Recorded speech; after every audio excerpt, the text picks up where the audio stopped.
Bueno, y la Corte Suprema removió a la jueza de la Corte de Apelaciones, Verónica Sabag, después de 7 meses de iniciado el proceso en su contra, recordemos por su involucramiento en el caso Audios y los chats con el abogado Luis Hermosilla. Alejandro Aristimuño nos va a entregar más antecedentes. Alejandro, buenas tardes.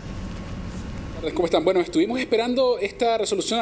Originalmente se iba a ver el día lunes, y finalmente se fija entonces esta audiencia donde el Pleno de la Corte Suprema ha decidido entonces remover a quien fuese ministra de la Corte de Apelaciones de Santiago, Verónica Sabag.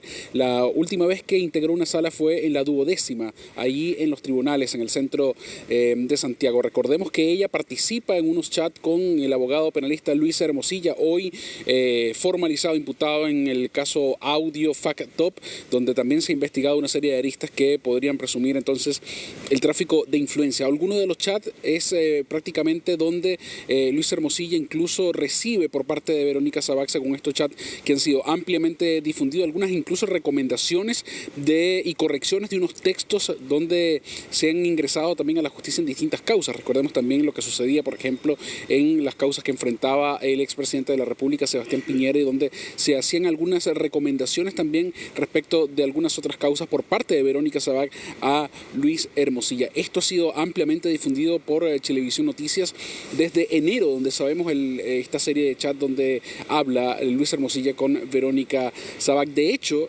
hace algunas semanas atrás, cuando Luis Hermosilla fue reformalizado, le preguntamos expresamente al penalista respecto de estos chats. Él decidió guardar silencio en esa oportunidad, no se refirió, por cierto, a eso. Recordemos también que hay otro ministro de la Corte de Apelaciones, Antonio Ulloa, que está siendo también investigado, enfrenta un cuaderno de remoción. No ha sido fijada una audiencia para dar a conocer los alegatos de su defensa y también, por cierto, el resultado del cuaderno de remoción, como sí lo vimos el día de hoy cerca de las 11:30 de la mañana, cuando el Pleno de la Corte Suprema ha entonces decidido remover de su cargo a la ahora exministra Verónica Sabag. Fue jueza de un juzgado de garantía, también como ya lo sabemos, de la Corte de Apelaciones de Santiago, con amplia trayectoria, y que finalmente se da entonces esta remoción. Los alegatos de su defensa en algún minuto planteaban a los altos jueces de la Corte Suprema que ella había estado en un momento de vulnerabilidad durante la pandemia, donde Luis Hermosilla había accedido, según las palabras del abogado defensor Héctor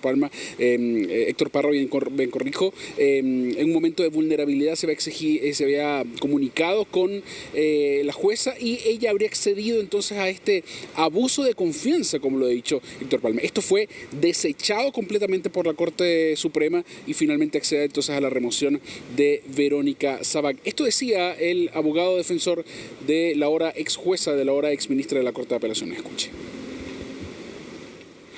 Mi actuar ya ha sido ponderado y me es adverso. No fue un actuar doloso que haya tenido la intención de perjudicar o favorecer a alguien, ni menos dañar la institucionalidad. Lo reconozco, fui imprudente y entiendo que consideren que no debí realizar dichas conductas. Ya a esta altura no es eso lo que corresponde decidir. La verdad judicial ya está sellada y solo queda resolver cuál es la sanción justa que corresponde. Y de conformidad con lo dispuesto en el artículo 80 de la Constitución Política de la República, se declara que la señora Verónica Sabag Escudero no ha tenido un buen comportamiento en el ejercicio de sus funciones y, en consecuencia, se acuerda la remoción de su cargo como ministra de la Corte de Apelaciones de Santiago. En durísimo veredicto entonces que deja por fuera a Verónica Sabag de la Corte de Apelaciones. Estamos hablando de un segundo ministro en el caso Audio Fact Top, Hermosilla, que queda entonces por fuera del Poder Judicial después de conocerse entonces estos chats que podrían derivar entonces en un tráfico de influencia. Esta arista penal está investigando también el Ministerio Público y, por cierto, va a ser materia, por cierto, de debate en los próximos, en un juicio oral, por cierto, donde podría enfrentar Luis Hermosilla. Lo cierto es que ya está por fuera. Ángela Vivanco, ministra de la Corte Suprema, que en su minuto también tuvo chat con Luis Hermosilla, y ahora Verónica Sabac, que se convierte entonces en la segunda jueza fuera del Poder Judicial cuando ha incurrido entonces en estos hechos que su defensa ha calificado de imprudente y que lo ha desechado por completo estas alegaciones los ministros de la Corte Suprema el día de hoy, donde ha dicho que ha incurrido en conductas que se alejan de la probidad, de la parcialidad que debe regir entonces a los jueces, y citaba por cierto normas y tratados internacionales que castigan fuertemente esto. Conversamos brevemente con el abogado defensor de Verónica Sabac a la salida de la lectura del veredicto. Lo que funciona realmente es el Pleno de la Corte Suprema, que escucha estas alegaciones como usted bien las ha escuchado, y posteriormente se comunica a las partes la resolución de ese veredicto antes de hacerlo a la prensa. Sin embargo, el abogado, esto fue lo que nos dijo, no profundizó en los hechos, pero le hicimos las consultas pertinentes. Mire. ¿Cómo se encuentra ella en este momento? ¿Después ya le comunicó usted el veredicto? Ya se lo comuniqué. Pero si nos puede decir, un poco profundizar en cuáles son los argumentos. Son asuntos que uno alega ante el Tribunal Pleno y también se resuelve de esa manera. Uno no suele comentarlo cuánto les puedo comentar.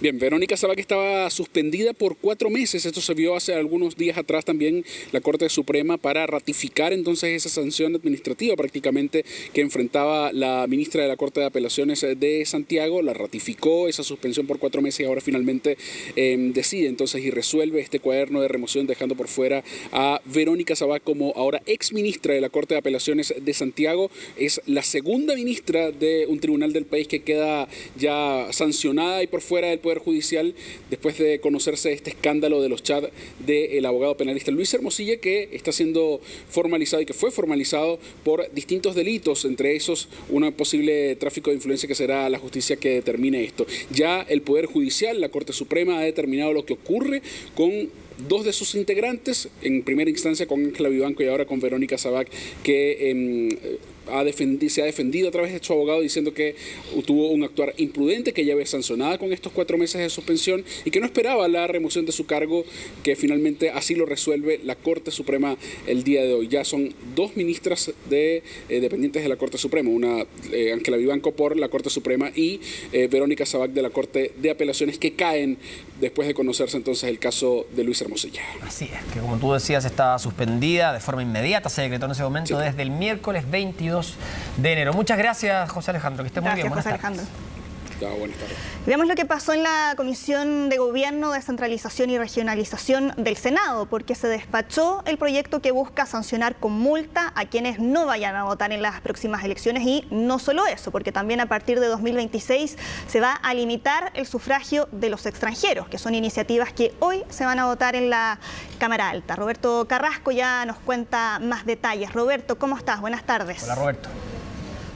Hola, soy Humberto, gusto saludarlos. Muy buenas tardes. Voy a tratar de ser lo más explicativo posible. Hay 2 proyectos de ley. Uno, que es el de Joana Pérez, que es el que coloca multas a las personas que no vayan a votar. Y ese fue aprobado ayer por la Comisión de Gobierno Interior del Senado. Es ahí donde se confirma la multa de 0.5 UTM, es algo así como 34.000 pesos, a 1.5 UTM, cerca de 104, 105.000 pesos, va a depender obviamente de cuánto esté la UTM para esa fecha. Además, se deja que los ciudadanos chilenos, o sea, los nacidos en nuestro país o los nacionalizados, van a tener multas, mientras que los extranjeros que están en el padrón, cerca de 900.000 extranjeros actualmente que están registrados, no van a tener multa, pero de todas formas pueden ir a votar. Eso por un lado. Está también la reforma constitucional que se vio hoy por la mañana en la Comisión de Constitución del Senado también, que está en paralelo, que fue presentada por el gobierno para poder aumentar los requisitos de las elecciones venideras desde el 2026 en adelante. Es ahí donde entonces se busca que los extranjeros que estén en nuestro país con residencia de 10 años o más puedan tener acceso a votar. Es un cambio importante porque recordemos que actualmente solamente se necesitan 5 años de avecindamiento en nuestro país para poder ingresar en el padrón. Bueno, eso fue aprobado también entonces y lo que generó mayor problema fue que en la Constitución de nuestro país está la palabra electores y no la palabra ciudadanos. ¿Qué significa electores? Que todos los que están dentro del padrón tienen que votar, mientras que ciudadanos, yo les explicaba que solamente son los chilenos son los que están obligados a votar. Es por eso que se ingresó una indicación durante esta mañana en esta Comisión de Constitución en la reforma constitucional del gobierno para eliminar la palabra electores de la Constitución, así solamente que entonces, en caso de que se apruebe el proyecto de ley de Joana Pérez, la palabra ciudadanos por esta elección. Más adelante vamos a ver cómo van a tener que tramitar para las próximas elecciones. Vamos a escuchar parte de las declaraciones y les sigo comentando respecto a este proyecto de ley. A la Comisión de Constitución, que con la celeridad que ustedes han visto ha despachado la reforma constitucional presentada por el Ejecutivo, que eleva los requisitos a partir del 2026 para que los extranjeros puedan participar en los sufragios, pasando a 10 años de avecindamiento ininterrumpidos, contados desde la obtención de la residencia definitiva y no computándose en esos años, digamos, aquellos periodos en que los extranjeros se ausenten del país por más de 90 días en el plazo de 12 meses.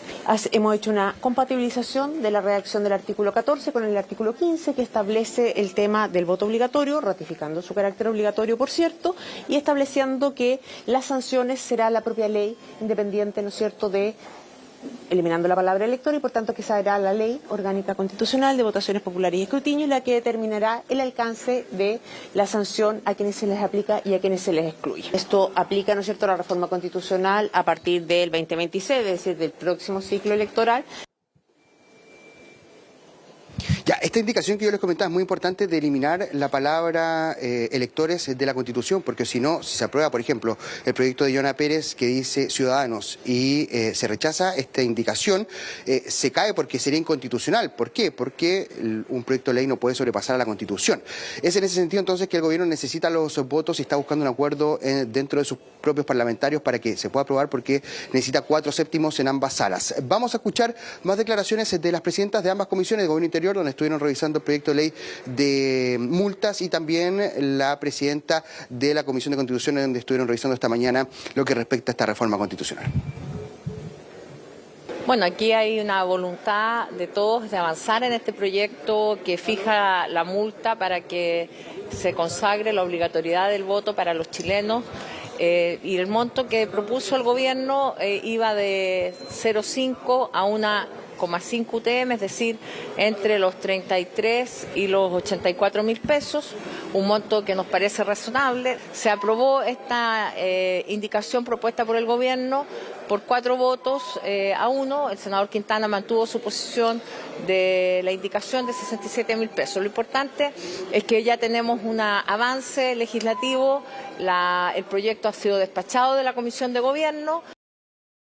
Yo no puedo adelantar lo que va a ser el trámite. Espero que mañana, si es que se pone en tabla, podamos aprobarlo, y vamos a ir viendo también el avance de la reforma constitucional que fija las características que deben tener los extranjeros para poder votar, y esa sí es una discusión que me parece muy importante y fundamental de poder dar en el futuro. No va a afectar a esta elección, pero sí para el futuro. ¿Quiénes queremos que elijan a nuestras autoridades en el país? ¿Y con qué requisitos? En ningún país del mundo votan los avecindados, es decir, las personas que simplemente residen en un país por 5 años. En ningún país eligen autoridades de todos los niveles e incluso presidente de la República. Por lo tanto, este acuerdo al que se ha llegado para hacer una reforma constitucional también nos parece muy importante y fundamental. En definitiva, esta reforma constitucional lo que establece es que los extranjeros van a poder votar si es que de manera interrumpida están avecindados en el país por más de 10 años, y todo esto evidentemente a partir del año 2026 en adelante. Es decir, no estamos legislando, al menos respecto a la reforma constitucional, para las elecciones que tenemos en 70 días más. Hay un artículo transitorio que así lo establece. Lo que hicimos fue eliminar del artículo 15 de la Constitución la referencia, y por lo tanto no se hace distingo, y luego obviamente que a través de un artículo transitorio que ingresó la senadora y en el que la mayoría de los miembros de la comisión estuvimos de acuerdo, poder dejar esto de manera transitoria, la claridad, digamos, de que esto va a regir para los ciudadanos y no para los extranjeros. Por lo tanto, ellos quedan salvados de la multa, que era parte del acuerdo, de las conversaciones que tenían votos mayoritariamente en el Senado. Solo como aclaración ahí escuchamos a la senadora Paulina Bodanovich también que decía 84.000 pesos la multa máxima, después nos dijo que se confundió, son cerca de 104, 105.000 pesos, 1.5 UTM. Así que vamos a seguir muy atentos durante esta tarde. A las 15 horas se comienza la sala del Senado. En los dos primeros puntos de la tabla está precisamente estos dos proyectos que son muy importantes, por lo que le explicaba anteriormente, que vayan de la par. Así que vamos a estar informándoles oportunamente respecto a los resultados, tanto en la sala del Senado como posteriormente en la sala de la Cámara. Vamos a seguir atentos, obviamente, a esa discusión. En cuanto tengamos alguna novedad, vamos a retomar, por supuesto, la comunicación contigo, Roberto. Muchas gracias. Que estés muy bien.